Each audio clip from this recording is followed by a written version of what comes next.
Assalamualaikum warahmatullahi wabarakatuh. Kami dari kelompok 8 akan mempresentasikan materi yang berjudul Systematic Research Review of Teachers Professional Development as Policy Instrument. Namun sebelum itu, izinkan kami memperkenalkan diri. Saya Ikhtiar Benda Pratama sebagai moderator dan pemateri ketiga pada presentasi kelompok hari ini. Adapun anggota kelompok saya yaitu Gustafio Zeladra sebagai pemateri pertama dan Khairul Anam sebagai pemateri kedua. Baik, langsung saja kita masuk ke pembahasan materi. Yang mana materi pertama akan dibacakan oleh Saudara Gustafio Zeladra. Pada Saudara Gustafio Zeladra, dipersilahkan. Oke, baik, terima kasih kepada Bapak Moderator. Selanjutnya saya akan menjelaskan materi pertama yaitu Introduction, adanya alasan-alasan. Alasan yang pertama yaitu professional development guru biasanya diatur oleh pihak seperti pemerintah, distrik sekolah, atau kepala sekolah. Ini membuat penelitian yang mencoba memahami professional development yang efektif bisa jadi tidak sesuai dengan keadaan di lapangan. Contohnya, penelitian menunjukkan bahwa keahlian dari luar seperti pengetahuan spesialis tentang subjek dan cara yang efektif dalam professional development bisa membantu guru meningkatkan hasil belajar siswa. Namun, keahlian semacam itu sulit untuk didapatkan dalam program professional development yang biasa diikuti oleh banyak guru. Lalu alasan yang kedua, adanya efek dari professional development guru tergantung pada struktur di mana professional development tersebut dijalankan.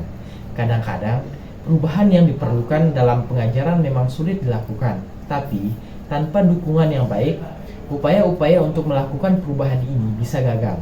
Jadi, professional development guru dan dukungan sekitarnya saling terkait dan perlu diperhatikan secara bersama-sama. Oke, baik, selanjutnya yaitu studi terkait dengan professional development sebagai instrumen kebijakan. Yang pertama ada interaksi di tempat kerja dan perubahan dalam praktik pengajaran. Studi menemukan bahwa interaksi dengan rekan kerja di tempat kerja dapat memprediksi perubahan dalam praktik pengajaran. Ini menyoroti pentingnya kolaborasi dan dukungan antara sesama guru dalam mengembangkan praktik pengajaran yang lebih baik.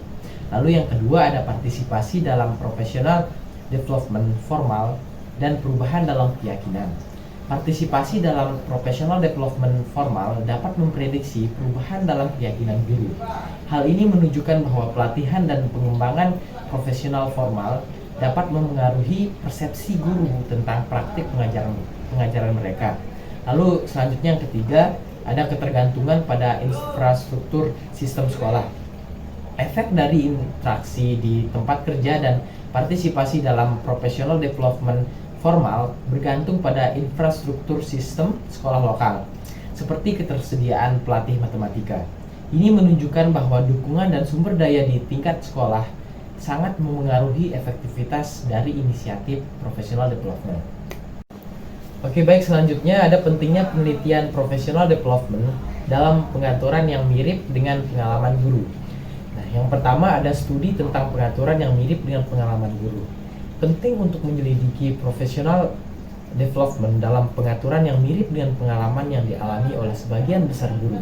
Ini dapat memberikan wawasan yang lebih akurat tentang bagaimana professional development berfungsi dalam konteks sehari-hari di sekolah. Lalu yang kedua ada hubungan antara professional development dan sistem dukungan sekitar. Penelitian harus menekankan hubungan antara professional development dan sistem dukungan di sekitarnya, termasuk dukungan administratif, kolaborasi antar guru, dan infrastruktur sekolah. Ini membantu memahami faktor-faktor yang mendukung atau menghambat efektivitas professional development. Baik, sekian dari pemateri pertama. Selanjutnya saya akan serahkan ke moderator. Terima kasih. Baik, terima kasih kepada Saudara Gustafio Zeladra telah menyampaikan materi dengan sangat baik. Materi selanjutnya akan disampaikan oleh Saudara Khairul Anam. Kepada Saudara Khairul Anam, dipersilahkan. Baik, terima kasih kepada moderator dan juga Saudara Gustafio Zeladra sebagai pemateri pertama. Saya di sini sebagai pemateri kedua akan menyampaikan pembahasan selanjutnya, yaitu implikasi teoritis dan kebutuhan penelitian lanjutan. Yang pertama, pengembangan teori tentang professional development efektif.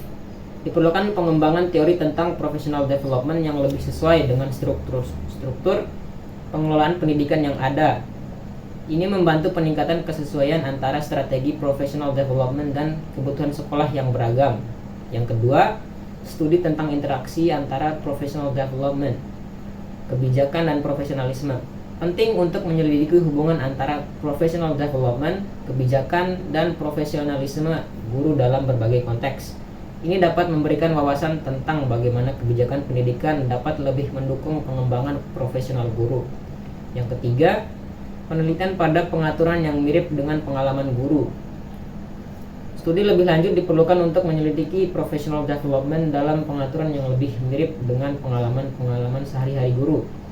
Ini membantu memahami lebih baik bagaimana professional development dapat disesuaikan dengan kebutuhan dan tantangan yang dihadapi oleh guru di lapangan.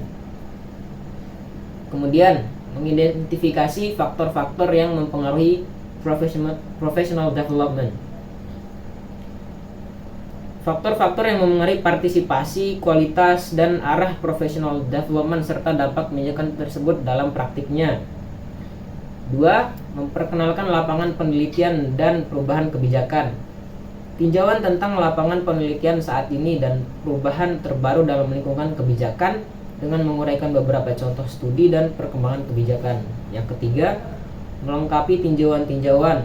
Sebelumnya, tinjauan ini tidak dimaksudkan sebagai tinjauan sistematis, melainkan sebagai pengantar terhadap lapangan penelitian.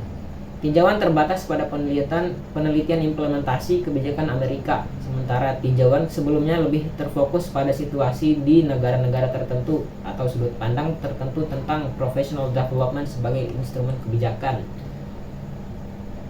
Selain itu, tinjauan sebelumnya menawarkan sejumlah kesimpulan yang dapat memandu penelitian dan praktik lebih lanjut. Namun, gambaran yang diberikan oleh tinjauan-tinjauan tersebut dalam banyak hal tidak lengkap. Tinjauan ini bertujuan untuk melengkapi tinjauan sebelumnya dengan fokus yang lebih luas dan pemahaman yang lebih mendalam tentang professional development sebagai instrumen kebijakan.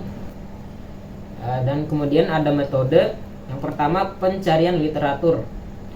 4 basis data lingkungan dalam pencarian literatur: Scopus, ERIC, Web of Science, dan Psychoinfo. Pertanyaan pencarian ditargetkan pada studi-studi yang diterbitkan antara 1 Januari tahun 2000 dan 31 Desember tahun 2019, di mana judul, abstrak, atau kata kunci mengandung istilah terkait. 1.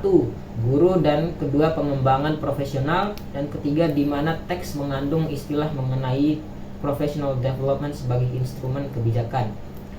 Pertanyaan pencarian ini dimaksudkan untuk menangkap studi-studi tentang professional development guru sebagai instrumen kebijakan tanpa memandang konsep-konsep yang digunakan untuk menunjukkan topik tersebut, sambil secara bersamaan mengesampingkan studi-studi yang tidak relevan. Yang kedua, ada penyaringan teks yang relevan. Penyaringan teks yang relevan. Penyaringan teks yang relevan menggunakan 5 kriteria inklusi. Yang pertama, studi menyangkut guru di sekolah dasar atau menengah. Yang kedua, professional development diselidiki secara eksplisit, bukan hanya disebutkan. Yang ketiga, professional development diselidiki sebagai instrumen kebijakan. Dan yang keempat, teks tersebut menyajikan studi empiris. Dan yang terakhir, ada teks lengkap tersedia. Yang ketiga, fokus empiris. Fokus empiris menunjukkan fenomena yang menarik bagi sebuah studi, seperti perubahan kebijakan professional development suatu negara atau bagaimana tim guru menangani intervensi professional development. Fokus-fokus tersebut disusun ke dalam 3 kategori umum. Yang pertama, studi tentang sistem kebijakan menyelidiki properti dan kecenderungan mengenai tata kelola professional development guru yang diinisiasi secara sentral, seperti dokumen kebijakan atau kebijakan seperti undang-undang, standar, pedoman, dan laporan komisi, hibah dan sistem sertifikasi, serta evaluasi professional development. Yang kedua, ada studi tentang pelaksanaan professional development, menyelidiki realisasi inisiatif professional development tertentu. Dan yang ketiga, studi tentang kondisi struktural untuk professional development guru, membandingkan aspek professional development antara distrik, sekolah, negara bagian, dan atau inisiatif professional development. 2 kategori pertama dari ketiga kategori tersebut sesuai dengan apa yang disebut oleh Bowie et al. Pada tahun 1992 sebagai konteks produksi teks kebijakan dan konteks praktik masing-masing. Selain kedua kategori tersebut, kategori ketiga dibuat untuk studi-studi yang menyelidiki interaksi antara dua konteks tersebut dengan menganalisis korelasi antara faktor-faktor pada tingkat kebijakan serta praktik professional development atau hasil siswa secara agregat daripada dalam hubungannya dengan intervensi professional development tertentu. Dan yang terakhir ada perspektif teoritis. Dalam analisis perspektif teoritis, teori didefinisikan sebagai seperangkat konsep dan hubungan yang diasumsikan di antara ini. Namun, definisi luas ini disempitkan menjadi teori yang dibentuk dalam penelitian, yaitu konsep dan hubungan yang didasarkan pada penelitian sebelumnya, yang digunakan untuk menjelaskan atau memahami materi empiris. Sekian dari saya kembalikan ke moderator. Terima kasih. Baik, terima kasih kepada Saudara Khairul Anam telah menyampaikan materi dengan sangat baik. Materi berikutnya, materi ketiga, akan disampaikan oleh saya sendiri. Hasil 1. Teori institusional dalam personal development. 2 dari penelitian ini menggunakan teori institusional. Di Hall 2019 menganalisis negosiasi guru antara berbagai logika institusional selama inisiatif personal development dengan penekanan pada komunitas pembelajaran profesional. Penelitian ini menemukan bahwa pengenalan komunitas pembelajaran profesional menyoroti logika institusional yang mengganggu praktik rutin dengan fokus pada hubungan personal dan inovasi. Seiring waktu, logika institusional ini digantikan atau dibatasi oleh logika institusional yang menekankan norma-norma personal formal dan rutinitas. 2. Desentralisasi tanggung jawab personal development. Balangrud 2012 menyelidiki sistem peraturan dalam intervensi personal development. Penelitian ini menemukan bahwa desentralisasi tanggung jawab untuk personal development kepada pemerintah daerah menghasilkan model profesional baru untuk guru, di mana guru diharapkan menjadi kreator dari proses perubahan. Secara bersamaan, model baru ini membuat guru lebih bergantung pada pemerintah daerah dan kepemimpinan sekolah karena desentralisasi menekankan bahwa pemerintah daerah dan kepala sekolah harus memimpin pengembangan sekolah. 3. Interpretasi pesan kebijakan. Penelitian ini juga menyelidiki bagaimana aktor kebijakan lokal, regional, dan nasional menafsirkan dan melaksanakan pesan kebijakan dari tingkat hierarkis yang lebih tinggi. 4. Perbandingan pesan kebijakan internasional. Erikson dan Wellstrom 2016 membandingkan dalam hal rekontekstualisasi pesan yang diungkapkan oleh aktor kebijakan internasional OECD dan Uni Eropa dengan kebijakan Swedia tentang personal development guru matematika. Kebijakan Swedia dan internasional tersebut konvergen dalam hal guru diposisikan sebagai sangat penting untuk meningkatkan hasil belajar siswa dan bahwa personal development sebagai konsekuensinya harus meningkatkan kemampuan guru untuk memenuhi kebutuhan siswa yang bervariasi terkait dengan tujuan pembelajaran dalam matematika. 5. Pergeseran terminologi. Watson dan Michael 2016 menyelidiki pergeseran linguistik dari pengembangan profesional menjadi pembelajaran profesional dalam kebijakan Skotlandia dan bagaimana pergeseran ini dilaksanakan oleh administrator lokal. Terminologi yang berubah dimaksudkan untuk menekankan partisipasi aktif guru dalam personal development mereka dibandingkan dengan pemahaman personal development sebagai intervensi eksternal di mana guru berpartisipasi secara pasif. Pelaksanaan pergeseran ini oleh administrator lokal bagaimanapun bersifat linguistik daripada materi karena mereka mengorganisir kegiatan rutin yang sama meskipun dengan nama yang berbeda. Berikutnya, kesimpulan.